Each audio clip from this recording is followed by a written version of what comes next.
थी ही नहीं। आप स्टार्टअप कल्चर क्या करते हैं? आपका स्टार्टअप कल्चर तो कट्टा और क्या बोलते हैं उसको, कट्टा बम। वो तो बड़ी इंडस्ट्री हो गई थी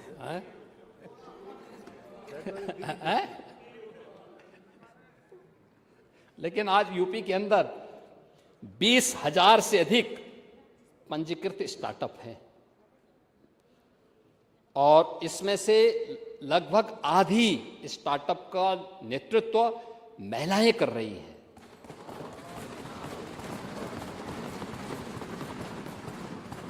और जो नेशनल स्टार्टअप रैंकिंग है उसमें यूपी टॉप परफॉर्मर स्टेट के रूप में उत्तर प्रदेश ने स्थान प्राप्त किया है।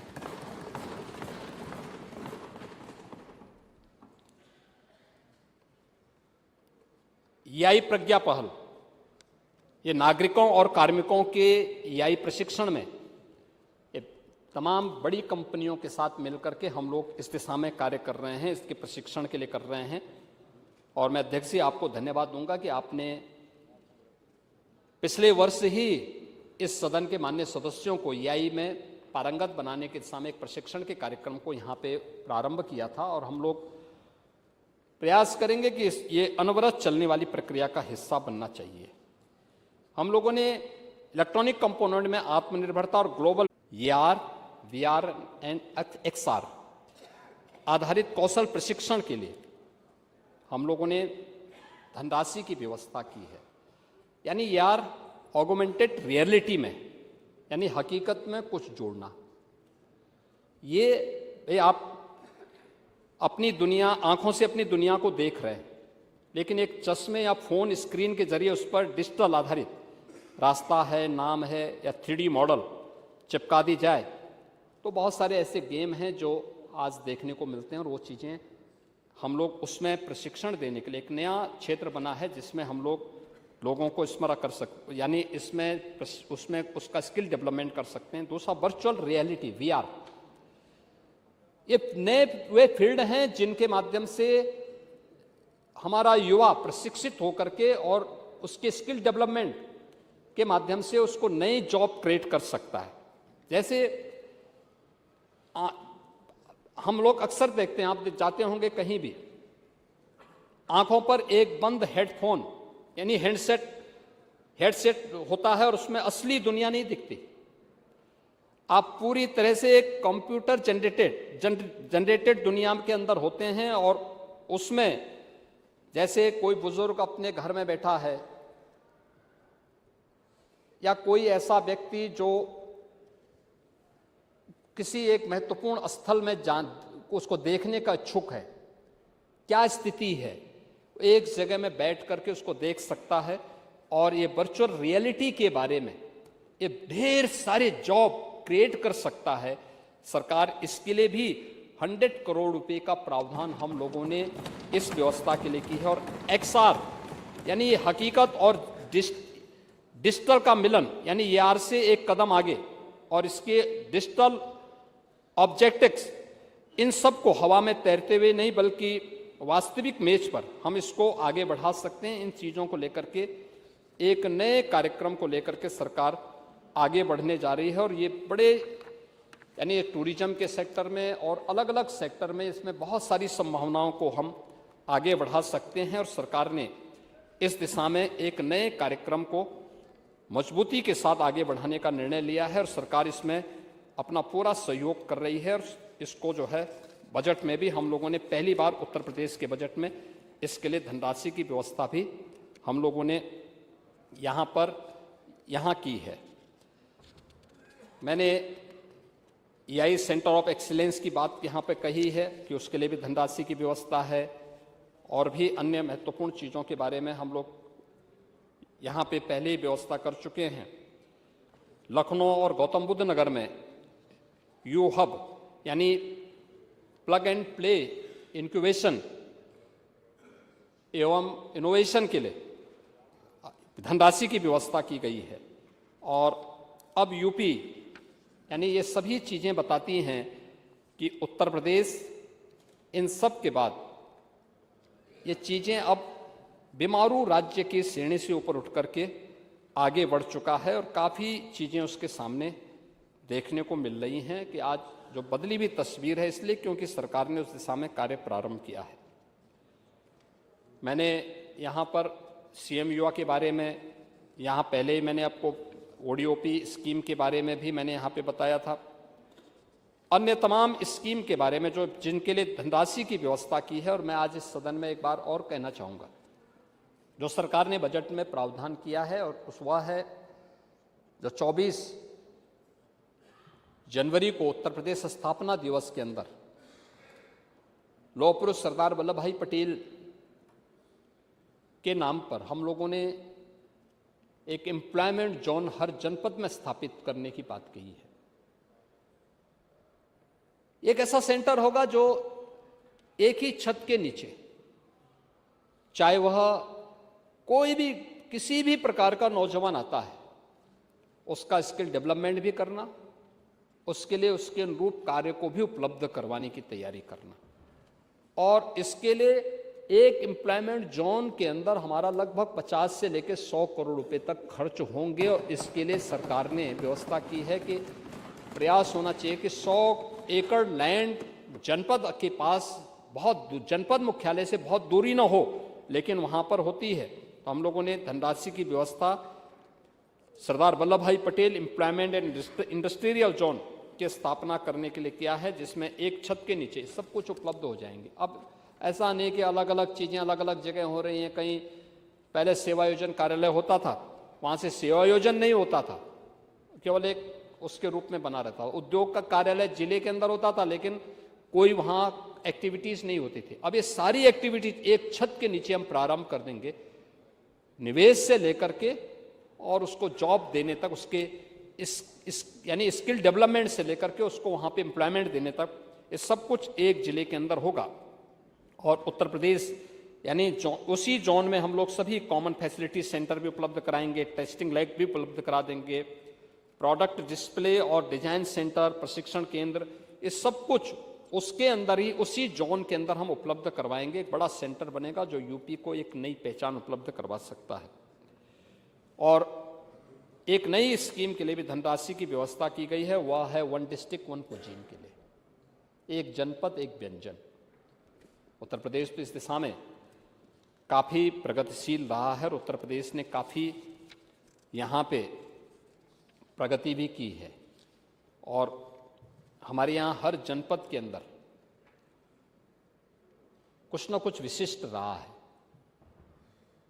कौन नहीं जानता है, बचपन से हम लोग जानते रहे हैं कि मेरठ की रेवड़ी और गजक के बारे में, हाथरस की हींग के बारे में, हापुड़ के पापड़ के बारे में,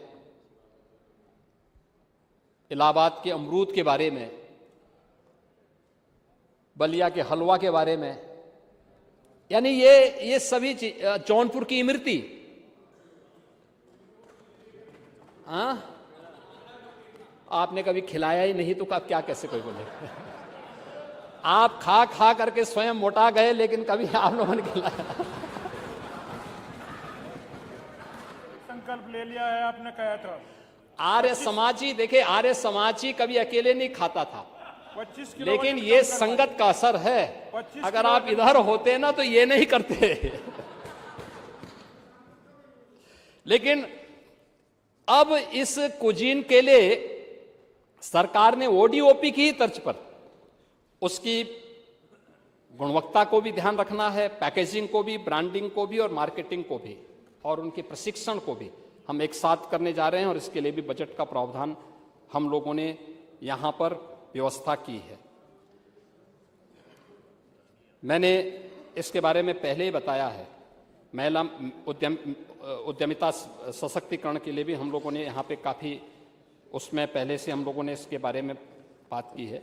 महोदय, ये अर्बनाइजेशन के बारे में भी हम पहले से, मैं यहाँ पे चर्चा कर रहा था, नई टाउनशिप स्थापित करने के लिए उत्तर प्रदेश जैसे राज्य में 25 करोड़ की आबादी, और हम लोगों ने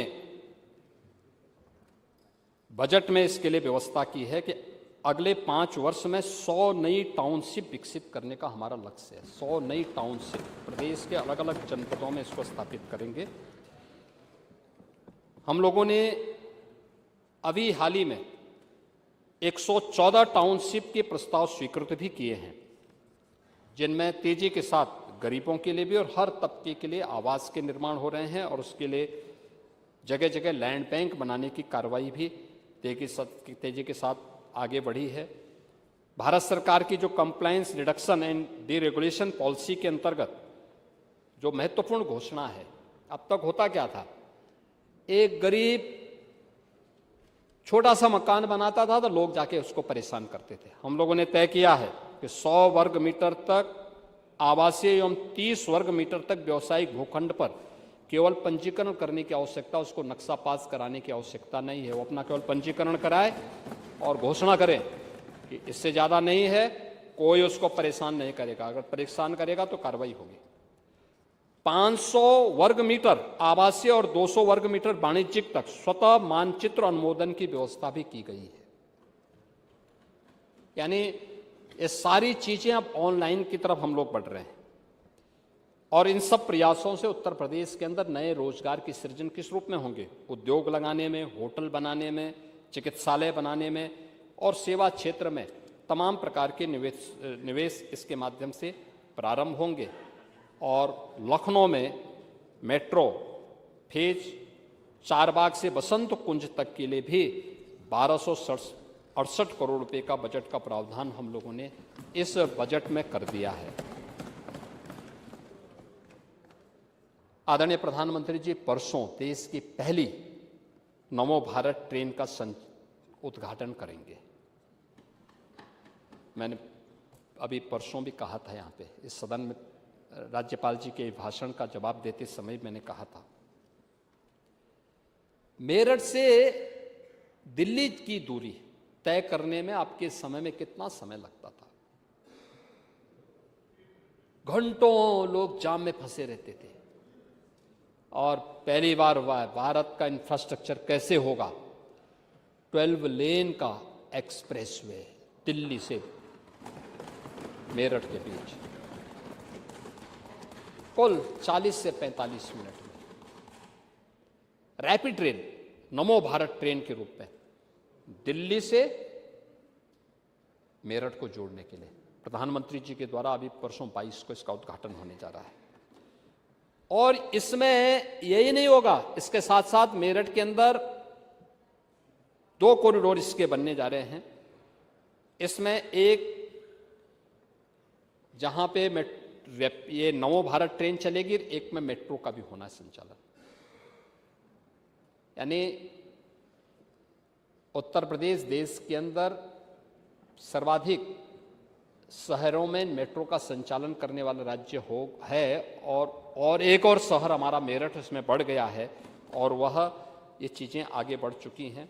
और दूसरा, लखनऊ में हम लोग एक एग्जीबिशन एंड कन्वेंशन सेंटर की स्थापना, 10,000 लोग एक साथ एक जगह में एक कन्वेंशन सेंटर में कोई कार्यक्रम कर सके, यह व्यवस्था भी हम लोगों ने लखनऊ में इसके लिए धनराशि की व्यवस्था कर दी है और वो पैसा भी हम लोग यहाँ पे दे चुके हैं और इस बजट में उसका प्रावधान भी कर दिया है।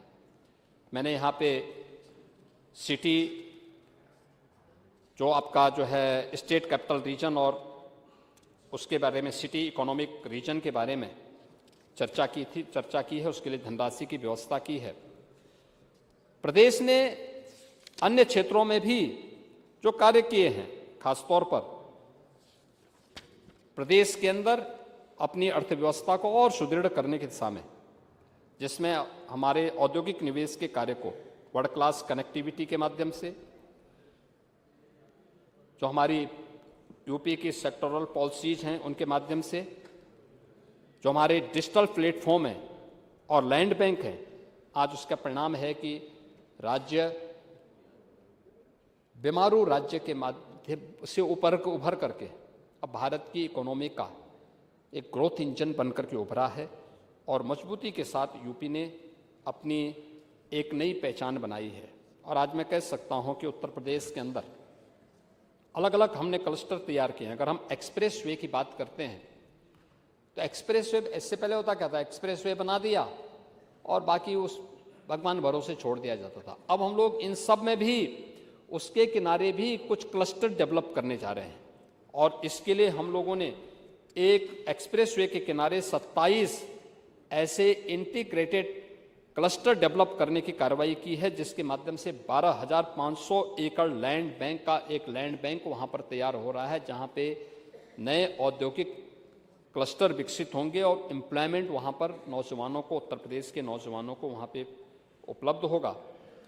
इसके साथ साथ प्रदेश के अंदर वर्तमान में विभिन्न क्षेत्रों में, पूरे प्रदेश भर में, आपने कहा कि केवल निवेश गौतम बुद्ध नगर में या अन्य बड़े जनपदों में हो रहा है, छोटे, हम लोगों ने तो प्रदेश के अंदर जो ग्लोबल इन्वेस्टर समिट किया था उसमें सभी 75 जनपदों में निवेश के कार्यक्रमों को आगे बढ़ाया था। और हमारी पॉलिसी है, पूर्वी उत्तर प्रदेश में कोई करना चाहेगा तो पूर्वी उत्तर प्रदेश के लिए उसको ज़्यादा इंसेंटिव देते हैं, बुंदेलखंड में करना चाहेगा ज़्यादा इंसेंटिव हम उन्हें उपलब्ध करवाते हैं और लोग आ रहे हैं। आज के दिन पे हर एक जनपद में लोग इस निवेश के लिए करते हैं और प्रदेश में आज के समय में 75,000 एकड़ का एक बड़ा लैंड बैंक भी है जो प्रदेश के अंदर अपना कार्य आगे बढ़ा रहा है। निवेश मित्र पोर्टल है, सिंगल विंडो अधिनियम के साथ 65 विभागों के 4,675 अनुपालनों में हम लोगों ने यहाँ पे उसको सुगम कराने में सफलता प्राप्त की है और राष्ट्रीय सिंगल विंडो प्रणाली को हम लोगों ने प्रदेश के अंदर एकीकृत किया है। प्रदेश के अंदर हम लोगों ने पीएम गति शक्ति राष्ट्रीय नेशनल मास्टर प्लान को भी 29 डाटा लेयर को यहाँ पे प्रदेश ने उसके साथ प्रमाणित करने का प्रयास किया और उसके साथ हम लोगों ने कार्य इसको आगे बढ़ाने का कार्य किया है। परिणाम क्या है, रिजल्ट क्या है?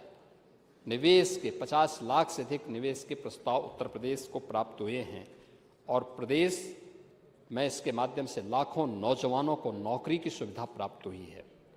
आपको इस चीज को देखना चाहिए। कोविड कालखंड में जो 40 लाख से अधिक कामगार और श्रमिक यूपी के अंदर आए थे, उसमें से 90% आज यूपी के अंदर ही काम कर रहे हैं, क्योंकि यूपी के अंदर उनको काम का मौका मिला। आज वे राज्य जहां पहले यूपी का श्रमिक काम करता था, आज उन राज्यों में क्राइसिस है लेबर की। आज उन राज्यों में इस बात के लिए समस्या है कि वहां पर उनको अच्छे लोग और क्योंकि एक कोई भी व्यक्ति काम कर रहा है तो उसको प्रशिक्षण की आवश्यकता पड़ती है, समय के बाद, सीखने के बाद तब वो काम करता है। लेकिन अब यूपी का नौजवान यूपी के अंदर काम पा रहा है तो वहां पे समस्याएं खड़ी हो रही हैं और इसीलिए अन्य राज्यों के भी निवेशक यूपी के अंदर आने के लिए मजबूर हो रहे हैं। अब रैंकिंग में, ईज ऑफ डूइंग बिजनेस में देश के अंदर टॉप अचीवर के रूप में यूपी है। लॉजिस्टिक रैंकिंग में अचीवर स्टेट के रूप में यूपी है। गुड गवर्नेंस इंडेक्स में उत्तर प्रदेश देश के अंदर प्रथम स्थान पर है और डीरेगुलेशन प्रथम में उत्तर प्रदेश देश के अंदर नंबर 1 स्थान पर है और उत्तर प्रदेश इन चीज़ों को तेजी के साथ आगे विकसित करने के कार्यक्रम को आगे बढ़ा रहा है। प्रदेश के अंदर अन्य क्षेत्रों में भी हम लोगों ने काफ़ी कार्य आगे बढ़ाए हैं। अभी हमारे जो नए इन्वेस्टमेंट के भी प्रोग्राम होने जा रहे हैं, जिसमें हमारी एक नई यहाँ पे एक नए कार्य को हम आगे बढ़ाने जा रहे हैं। खासतौर पर प्रदेश के अंदर जो है हमारा एक नया ग्राउंड ब्रेकिंग का कार्यक्रम होने जा रहा है, जिसमें 7 लाख करोड़ रुपए से अधिक के निवेश के नए प्रस्तावों को हम लोग यहाँ पे निवेश कराने जा रहे हैं। और स्वामी विवेकानंद युवा सशक्तिकरण योजना के अंतर्गत प्रदेश के स्नातक और प्रास्नातक में फाइनल ईयर के बच्चों को टैबलेट उपलब्ध कराने के लिए भी हम लोगों ने 2,375 करोड़ रुपए की व्यवस्था इस बजट में की है। उन युवाओं को ये उपलब्ध करवाने का कार्य प्रदेश यहाँ पर कराएगा। आज उत्तर प्रदेश अपनी एक नई पहचान के साथ आगे बढ़ा है। पर्यटन के रूप में, पर्यटन के बारे में आपने कहा था, पर्यटन के बारे में आपने देखा होगा, आज कोई मानता है, कोई इस बात को विश्वास करेगा, जिस राज्य में पहले कोई डर के मारे नहीं आता था, 2025 में, पूरे 2025 में अगर आप देखेंगे तो लगभग 156 करोड़ से अधिक पर्यटक उत्तर प्रदेश के अंदर विभिन्न पर्यटन स्थलों में, धर्म स्थलों का दर्शन करने के लिए और उन पर्यटन स्थलों में भ्रमण करने के लिए आया है। एक पर्यटन केंद्र में एक पर्यटक जब आता है तो वह केवल आता नहीं, अपने साथ वहां की अर्थव्यवस्था को भी मजबूती करके जाता है।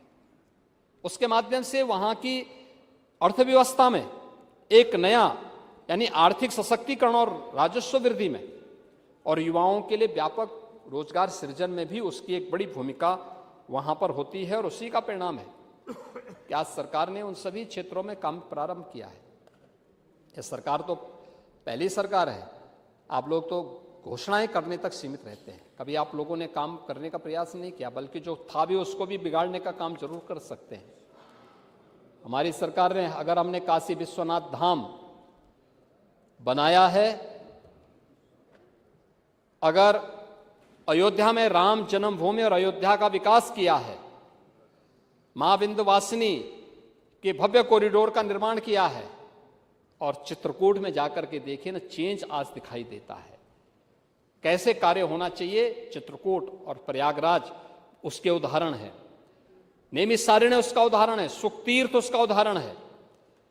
लेकिन साथ साथ ये भी व्यवस्था की गई है, हम लोगों ने समाज कल्याण विभाग को 500 करोड़ रुपए पहले से उपलब्ध करवाए हैं कि समाज कल्याण विभाग बाबा साहब भीमराव अंबेडकर और संत रविदास जी, महर्षि वाल्मीकि जी की प्रतिमाएं जहां कहीं भी हैं, वहां पर उन पार्कों की बाउंड्री वाल कराने, गेट लगाने, उनको भव्य स्वरूप प्रदान करने के लिए उस पैसे का उपयोग करें, तत्काल कार्य योजना को इंप्लीमेंट करें। 500 करोड़ रुपए पहले से हम लोगों ने उसके लिए उपलब्ध करवा दिया है, और ये कार्य समाज कल्याण विभाग के माध्यम से हम लोग आगे बढ़ाने जा रहे हैं। आपने देखा होगा, मैं जब ओडीओसी की बात कर रहा था, प्रयास सरकार के द्वारा हो, 2019 के प्रयागराज कुंभ को आदरणीय प्रधानमंत्री जी की प्रेरणा से मानवता के अमूर्त सांस्कृतिक धरोहर के रूप में मान्यता मिली थी, और यूनेस्को ने 2025 में क्रिएटिव सिटी ऑफ गैस्ट्रोनॉमी के रूप में लखनऊ को मान्यता दी है। यानी यह लखनऊ को उसके व्यंजन के लिए यह एक नई वो भूमिका के रूप में उत्तर प्रदेश को आज इस सुविधा यह यूनेस्को के द्वारा ये मान्यता दी गई है।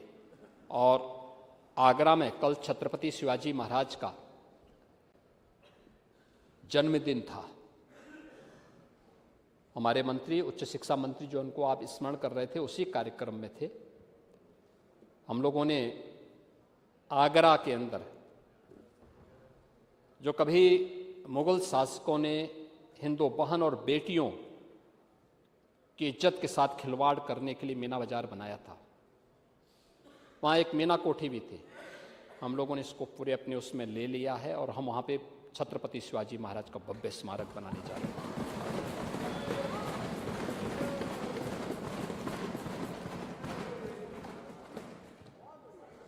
राष्ट्र नायकों का कैसे सम्मान होना चाहिए, ये जानना हो तो डबल इंजन की भारतीय जनता पार्टी सरकार से आप जानिए। छत्रपति शिवाजी महाराज राष्ट्र नायक हैं, उनका स्मारक बनेगा। आप लोग अभी भी उसी गुलामी की मानसिकता से जी रहे थे, सरकार का पैसा और आगरा में मुगल म्यूजियम।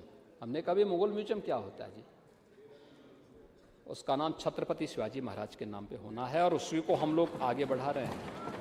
और म्यूजियम भी वहाँ पे तैयार हो रहा है, और छत्रपति शिवाजी महाराज और राष्ट्र नायकों का ही सम्मान होगा, उनकी स्मृतिकाएं वहाँ पे लगेंगे।